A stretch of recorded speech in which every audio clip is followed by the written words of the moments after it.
In this video, we're going to look at multiplying matrices, and what I mean by that is multiplying a matrix with another matrix. We're going to be multiplying our matrices by hand in this video. Now, I'm going to start out just by giving you a rule about multiplying matrices, and then we'll actually look at some examples. So let's say we wanted to find matrix A times matrix B. This is possible if and only if, that's what IFF stands for, the number of columns in A, or the first matrix, is equal to the number of columns, number of rows. I'm trying to write and talk at the same time. Number of rows of matrix B, the second matrix. So what we would be thinking about is that if A were a 2 by 1 matrix, B would have to be a 1 by something matrix. It could be a 1 by 5 matrix, really, if we wanted to. We just need those two middle numbers to match up. The columns of the first one need to match with the rows of the second one. So let's say we have some matrices. So we have matrix P, which is a 2 by 5 matrix. We have matrix Q, which is a 5 by 7 matrix. We have matrix R, which is a 4 by 3 matrix. And let's have matrix T, which is a 4 by 2 matrix. Now let's think about some possibilities. If we had matrix P, if we wanted to find matrix P times matrix Q, we would want to look at the dimensions. We would have a 2 by 5 matrix and a 5 by 7 matrix. Since these two match up, since the columns of the first matrix match the rows of the second matrix, we can do this multiplication. And here's what's kind of cool. These two numbers that are left over represent the size of the new matrix. So matrix P times matrix Q is going to yield you a matrix that's 2 by 7, 2 rows by 7 columns. Using our same four matrices, let's think about T times P. So matrix T is a 4 by 2 matrix, and matrix P is a 2 by 5 matrix. Again, these two middle numbers match up. The columns of the first matrix match the rows of the second matrix, and they would yield us a 4 by 5 matrix once we do our multiplication. Now, how about if we did R times T? So that would mean we have a 4 by 3 matrix and a 4 by 2 matrix. Again, we want to look at these middle two numbers. Do the columns of the first matrix match the rows of the second matrix? And they do not. So in this case, it's not possible to multiply these two matrices. Now, it's important to note that you can't flip the order around. The order they're given in is the order you have to do the multiplication in. So you can't just go, oh, I want to flip them around because then they'll work. That's not necessarily true. You have to keep them in the order that they are. Multiplication is not commutative in matrices. So here's an example of two matrices that we're going to multiply together. What I always do first is I look at the dimensions. We have a 2 by 2 matrix and a 2 by 2 matrix. Since these middle two numbers match up, we're good. And we know that our result is going to be a 2 by 2 matrix. So I'm going to get it ready to fill in after I do my work. So when you see matrices that are being multiplied, usually you just see the two matrices written right next to each other. That means that these two guys are going to get multiplied with each other. And then since they're going to have it's going to be a 2 by 2 matrix, we know there's going to be 4 entries. I'm going to label each of these entries. This would be A11. This would be A12 because it's row 1, column 2. This would be A21, and this would be A22. Now, how are we going to find all these entries? It's a little bit complicated in how we go about doing this. You don't just multiply corresponding entries like you do when you're adding and subtracting. So if we wanted to find the A11 entry, what we're going to do is we're going to take the row 1 of the first matrix and multiply it by column 1 of the second matrix.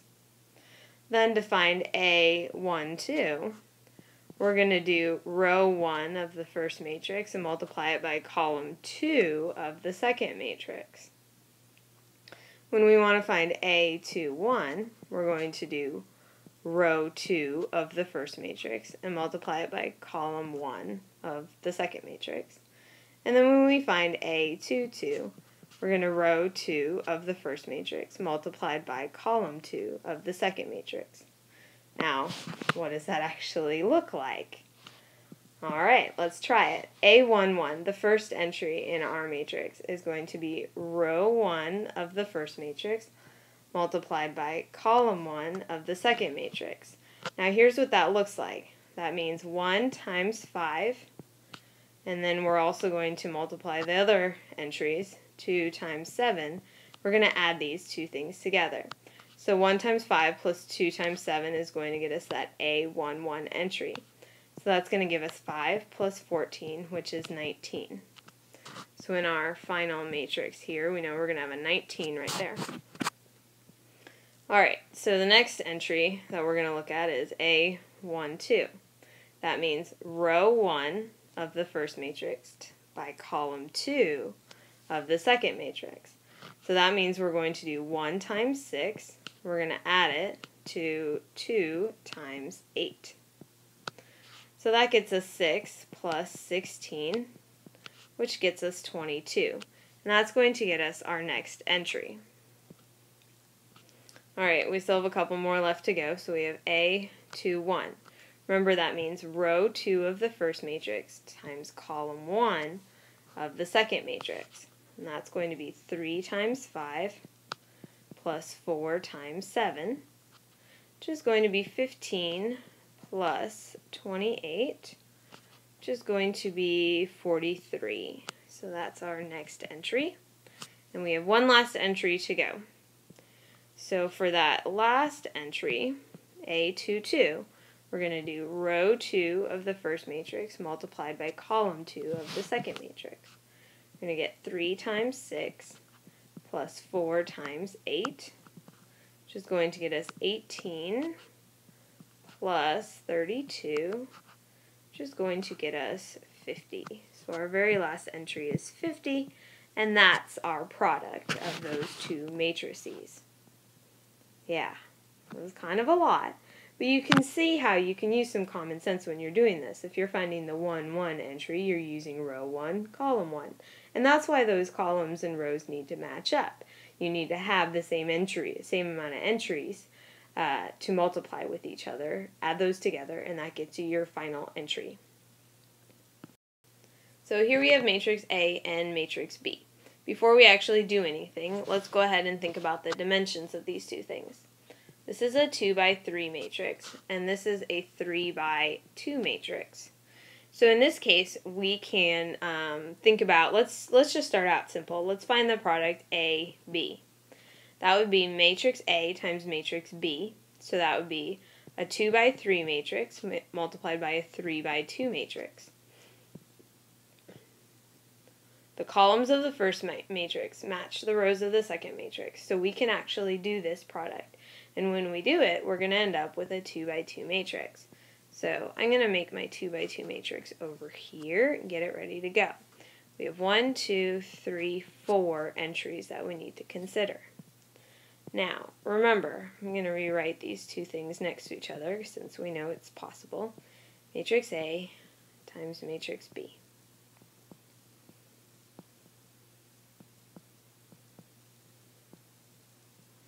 When we find that first entry, remember what we're going to be doing is row 1 times column 1. Now, in this case, we have 3 entries, so we're going to have to find 3 products and add those together. So we're going to have to do 1 times 5 plus 4 times 3 plus 6 times negative 1, and that's going to get us our first entry. So it looks like that'll get us 5 plus 12 minus 6, which is going to be 17 minus 6, which is 11. So our very first entry is 11. Alright, now we're going to go on to our next one. I'm going to do this one here, 1, 2. So that would mean row 1 and column 2. So that'll be 1 times negative 2 plus 4 times 4 plus 6 times negative 3, which will get us negative 2 plus 16 minus 18, which will get us 14 minus 18, which is negative 4. Alright, just a couple more to go. We have 2, 1. That means row 2, column 1. That's the product we're going to be looking at. So, negative 2 times 5 plus 0 times 3 plus 3 times negative 1 is going to get us negative 10 plus 0 minus 3, which is negative 13. And we have one last entry in our product matrix, and that is the 2, 2 entry. So when we find our 2, 2 entry, we're going to use row 2 and column 2. So row 2, column 2. We'll find those products. Negative 2 times negative 2 plus 0 times 4 plus 3 times negative 3. That'll get us 4 plus 0 minus 9, which is negative 5. So we've completed our multiplication, we've done all the possible rows and columns, and we have the 4 entries in our final matrix product. So we're done. Here we have a couple more matrices. Matrix B is the same as it was on the other slide, but we also have this matrix C. And again, before we think about any products, always think about those dimensions. We have a 3 by 2 matrix and a 2 by 2 matrix. Now let's say we want to find the product BC. We want to do matrix B times matrix C. In this case, we want to do a 3 by 2 matrix, and we want to multiply it by a 2 by 2 matrix. So, again, look at those middle two numbers. Do they match? Well, they do. So, we know that the columns of matrix B match the rows of matrix C. So, we can go ahead and we can do our multiplication to find BC. And I know that BC is going to be a 3 by 2 matrix. So I'm going to go ahead and get that ready off to the side. 3 by 2 matrix is going to have 6 entries in it. So we're going to have to do a lot of multiplication in this one. And I'm going to rewrite them so we can see them in the correct order. So we have matrix B, 5, negative 2, 3, 4, negative 1, negative 3. We're going to multiply that by matrix C, which is 10, 5, 0, 4. I'm trying to write smaller because I know I'm going to have a lot of stuff to write. Alright, so let's start out with the first entry, the 1, 1 entry. That means row 1 times column 1. Row 1, column 1. So we're going to have 5 times 10 plus negative 2 times 0. Which is going to get us 50 plus 0, which is 50. We like to have lots of zeros in our matrices because it makes the multiplication a lot easier. Alright, the next entry I'm going to do is the 1, 2 entry. One thing to note is that it doesn't matter what order you do your multiplication in, as long as you're using the right components of the 2 original matrices, you're good to go. So row 1, column 2 is what I need to do to find the entry at 1, 2. So that's going to be 5 times 5 plus negative 2 times 4, which is going to get me 25 minus 8, which is going to get us 17. So that gives us our next entry. Alright, on to the next one. We am going to go ahead and do the 2, 1. That means row 2, column 1. Row 2, column 1, and multiply. 3 times 10 plus 4 times 0, which will get us 30 plus 0, which means 30 is that entry. And on to the next one.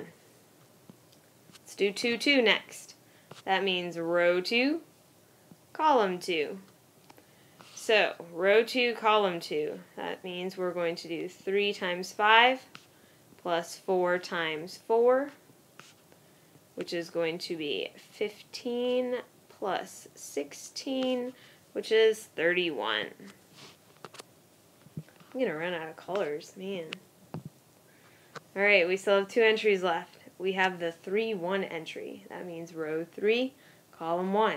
So row 3 of the first matrix and column 1 of the second matrix. So I'm going to do my work over here.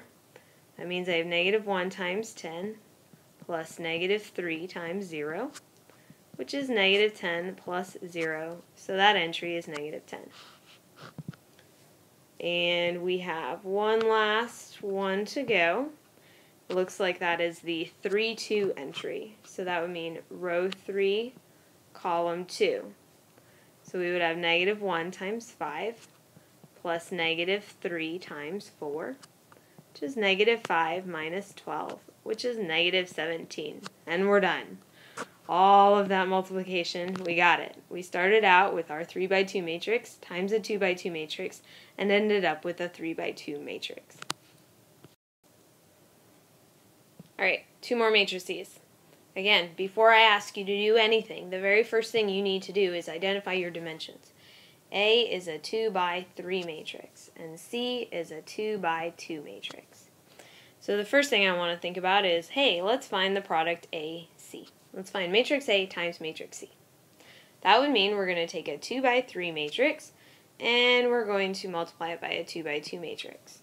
So you look at those two middle numbers, they don't match. So the product AC is not possible.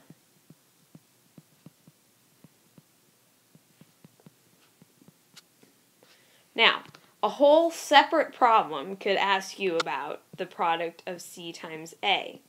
Now, one thing I want you to remember is that these are not the same thing. You can't just go, oh, it's not possible, I'll flip them around. But I just want to say, since we have these two matrices already written out, let's think about, is this multiplication C times A possible?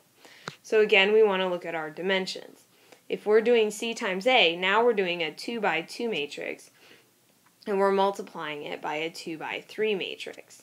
And again, you're going to look at those middle two numbers, and they do match. So we can actually do this, and we will end up with a 2 by 3 matrix. So what that means is that we are going to have 6 entries, 1, 2, 3, 4, 5, 6, if we were to do the product C times A. And that would look like this. Matrix C, 10 times 5, or 10, 5, 0, 4. And matrix A, 1, 4, 6, negative 2, 0, 3. So if we were to find C times A, that's how we would write it, and it would equal that 3 by 2 matrix. Now, I'm going to go ahead and do this one again, just because you guys need to see me do some more multiplication. You need to try some more on your own, too. Matrix multiplication is kind of tedious, but once you get the basic steps down, it's just doing the same thing over and over again, like all of algebra. So, row 1, column 1. Row 1, column 1. 10 times 1 plus 5 times negative 2, which is 10 minus 10, so that entry is 0. Then we have row 1, column 2. Row 1, column 2. 10 times 4 plus 5 times 0, which is 40 plus 0, so that entry is 40. Alright, we have one more up here. We have to do the row 1, column 3, which means we take row 1, we multiply it by column 3. So we're going to have 10 times 6 plus 5 times 3, which is 60 plus 15, which is 75. Alright, we're halfway there. We can do this. Now we're moving on to row 2, which means we're going to be using that 0, 4 row. We're using row 2, column 1 to find our first one. So that means 0 times 1 plus 4 times negative 2, which is 0 minus 8, so that entry is negative 8.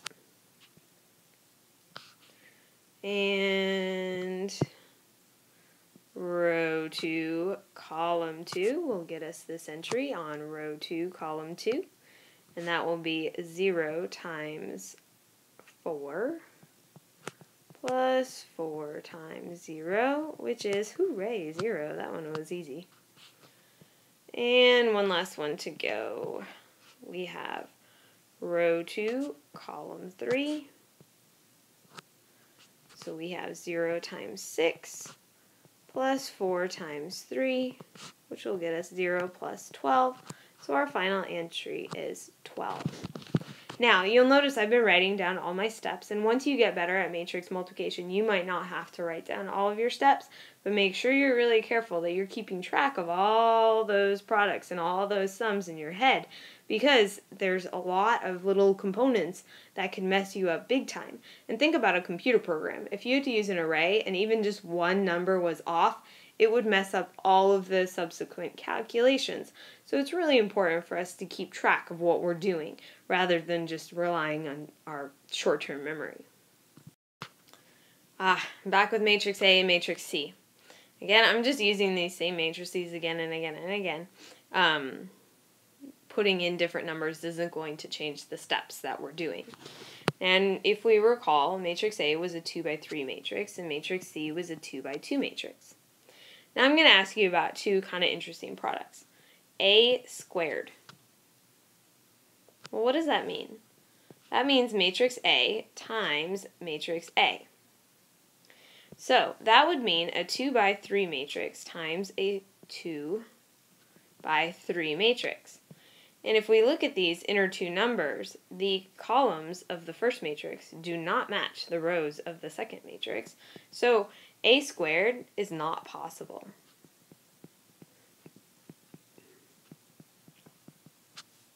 But let's think about, we also have matrix C. Could we find C squared? Well, that would be matrix C times matrix C, which would be a 2 by 2 matrix and a 2 by 2 matrix. They match, and our product would be a 2 by 2 matrix. This is a kind of cool feature of square matrices. Remember where the rows and the columns are equivalent? You can square matrices. So let's go ahead and find C squared.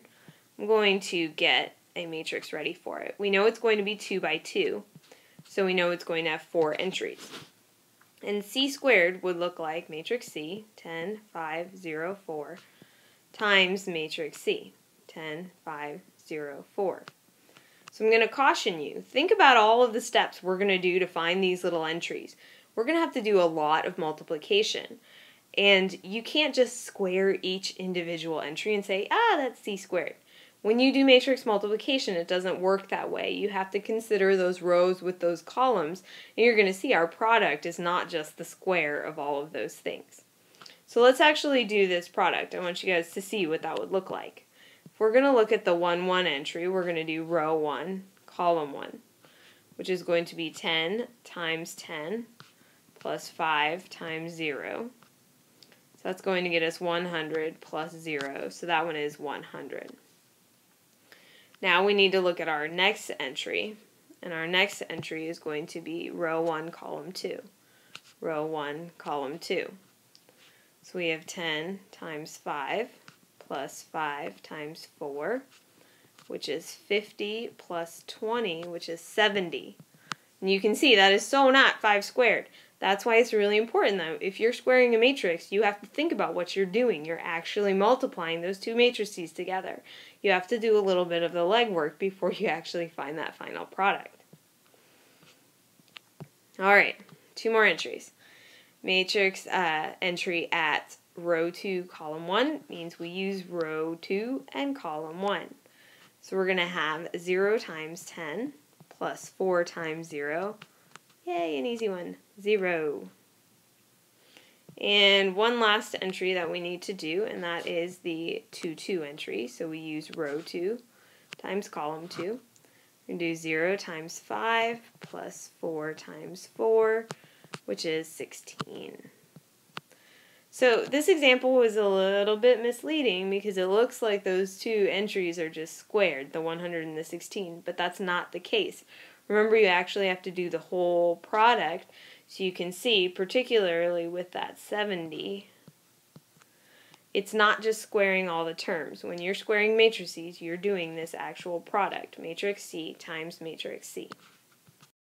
In the previous matrix video that I did, I talked about the multiplicative identity a little bit, and I want to emphasize it in this video since we're multiplying matrices. So let's think about a number. Let's say I have the number 3. What would I multiply the number 3 with that would just leave me with a 3 anyways? That wouldn't change the value. Well, it's 1. So the multiplicative identity of a number of just numerals, integers, is 1. Now, we also have a multiplicative identity with matrices. The multiplicative identity is only good for square matrices.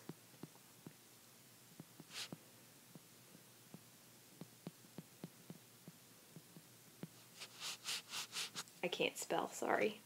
And it's important to remember that, because when we have a multiplicative identity, what it means is that all the diagonal terms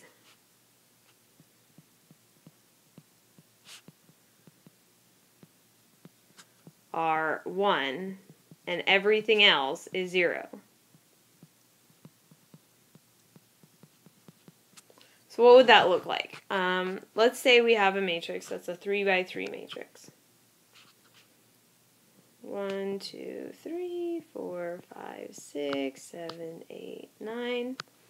Then the multiplicative identity of this matrix, a 3 by 3 matrix, is 1, 0, 0, 0, 1, 0, 0, 0, 1. So you can see here that all those diagonal terms are 1 and everything else is 0.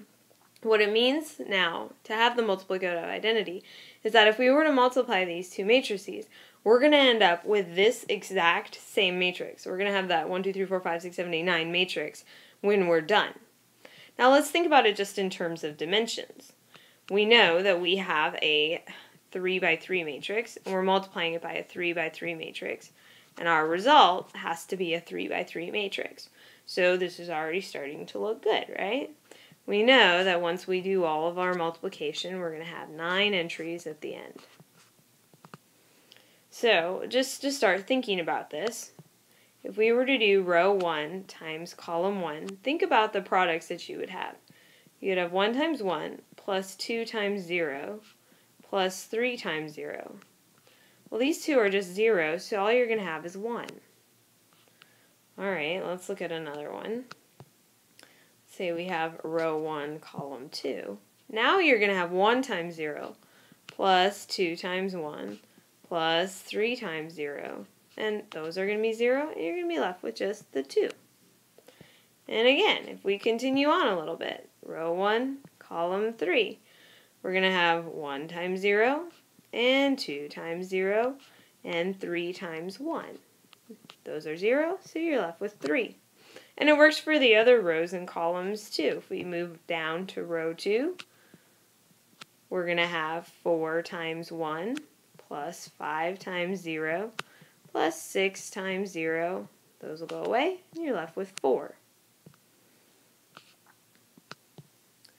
Row 2, column 2.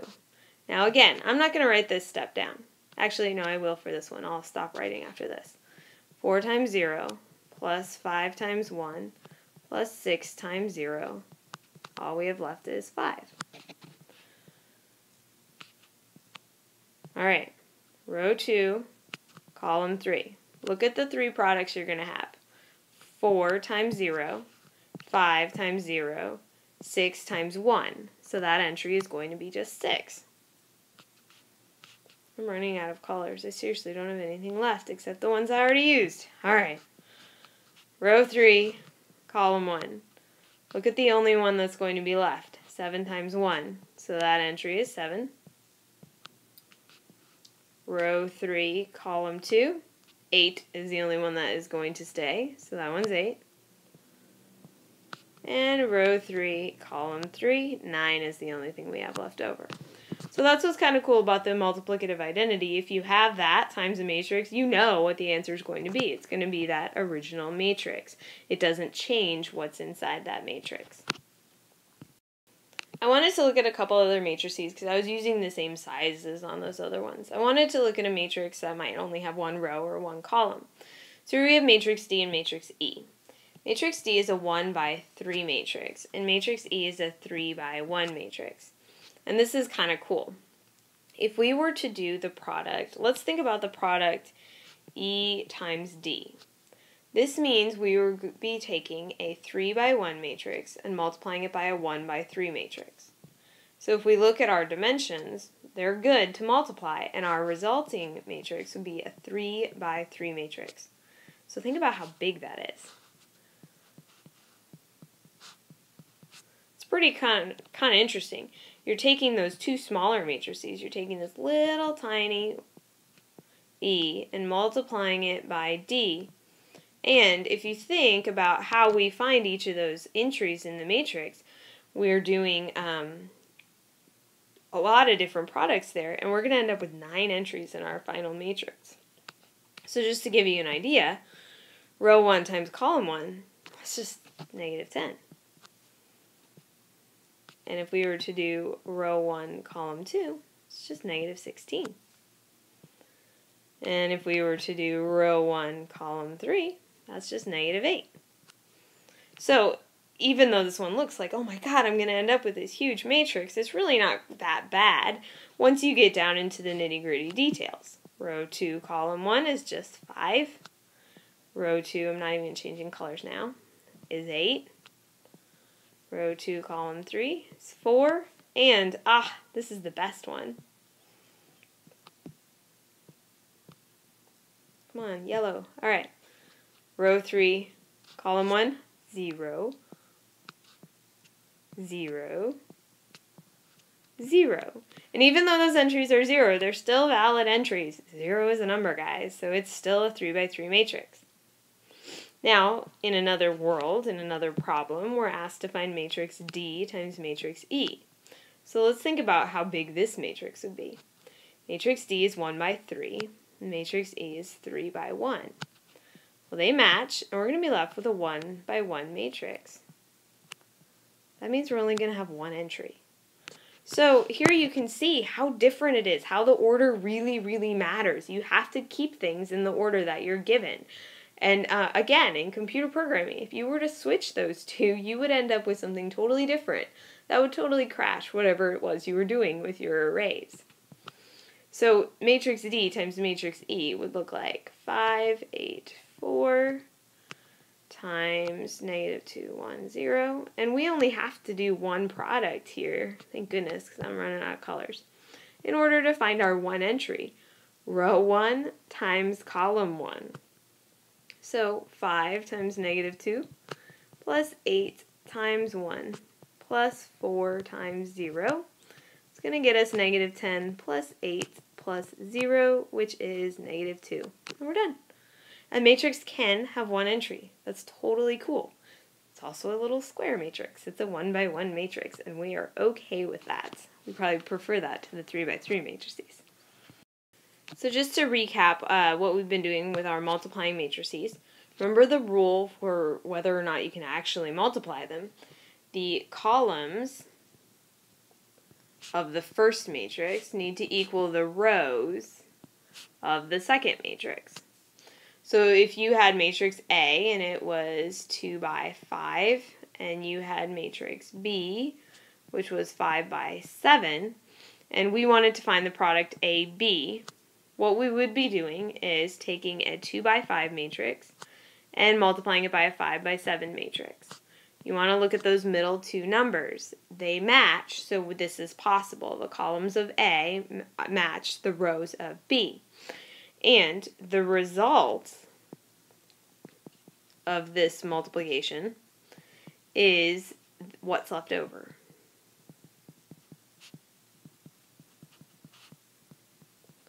So in this case, if we were asked to find A times B, our resulting matrix would be a 2 by 7 matrix. So that means it would have 2 rows and 7 columns. 6, 7. Good thing I'm not asking you to do that. Look at all those entries we'd have to find. Another thing that we talked about in our in this video was the multiplicative identity. Remember, that's for square matrices only, where all the diagonals are 1s and everything else is 0s. I know that's not actually a square matrix, but I just wanted to give you an idea of what it was. And when you use the multiplicative identity, whatever matrix you multiplied with it, it stays exactly what it was before. Now, it's really important that when you're doing your work, you keep track of everything that you have going on so that you don't miss a number, because just having one number wrong in an array or a matrix is going to totally mess up everything else, even if it's just one number off. It's really, really important that you think about all that. So that being said, yes, there is technology out there that will do all of this for you. It's still important for you to understand what's actually happening, though. A lot of you guys are going to go into fields where computer science is a big deal, where you guys are going to go into a field where you have to use a computer. It's important to know what that computer is doing. What is it actually calculating? How is it finding this product of those two arrays? Or how is it finding the product of those two matrices? These are things that you need to understand. So that's why we wanted to go through it by hand. A lot of graphing calculators out there will do it for you, as well as a lot of online things too. So, yes, I know you're going to use technology to do a lot of these products, but I wanted you to see where that technology actually finds those products. It doesn't just magically make these numbers up, it actually carries out multiplication of matrices.